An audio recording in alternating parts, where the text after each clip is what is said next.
Welcome to the criminal imagination, where every clue reveals not just a killer but us. Why do we read about crime, about cruelty, about puzzles that promise justice but often leaves us uneasy? Today, we dive into something far less obvious and far more fascinating than whodunits. The quiet compromise that happens every time you open a crime novel, and why, as readers, we are not as innocent as we like to believe. It's 1948. W. H. Auden, poet, intellectual, cultural heavyweight, writes an essay called The Guilty Vicarage. In it, he confesses something surprising. He is addicted to detective stories, not because they are good literature, not because they elevate the mind, but because they satisfy something darker.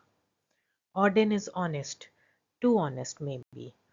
He says crime fiction allows us to indulge our ghoulish curiosity, the thrill of death, guilt, punishment, and then pretend we are here for the moral order. We root for the detective, we crave the criminal's downfall, but we disguise our appetite for darkness in the clean uniform of justice. Auden warns us this is not virtue, this is compromise. And the best crime fiction, it forces us to sit with that discomfort. He points to Dostoevsky, to Hammett, to stories where we don't just watch the crime, we feel the criminal's fear, his obsession, his collapse. This, Auden suggests, is crime fiction worth our time because it doesn't let us look away. But not everyone agrees. Enter Julian Symons, critic, historian, writer of bloody murder, and fittingly, a sort of virtue. He says, wait, let's not pretend all detective stories are shallow just because they follow a puzzle. Don't tell me a locked room mystery can't have style. Don't tell me a sharp piece of satire with a body count isn't art. In his novel, A Sort of Virtue, Simon gives us the pitcoms, Green Party moralists with no spirits, no sugar, no scandal, and the guests who secretly mock them. Tabloid tycoons, corrupt MPs, social climbers. It reads like a political satire. But one of them will be murdered. And just like that, we are reading two novels at once. One about the British society, the other a murder mystery. Simons knew what he was doing. So, what is crime fiction? Is it a guilty pleasure dressed in moral robes as Auden fears? Or is it an art form with its own rules worthy of respect, as Simon insists? Or perhaps it is something more radical.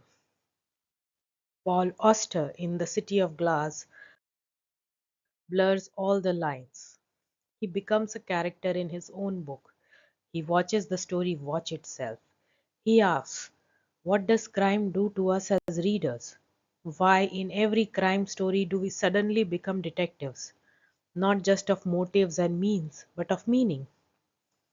He says crime fiction isn't different from literary fiction because all fiction is a crime scene.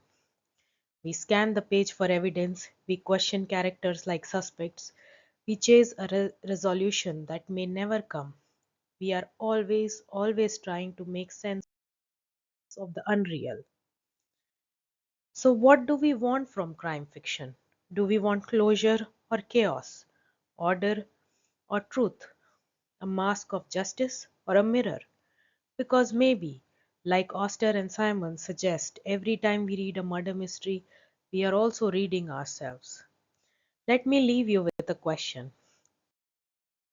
Is crime fiction merely a puzzle to be solved or a way to understand our own contradictions? Comment below. I'd love to know what you think.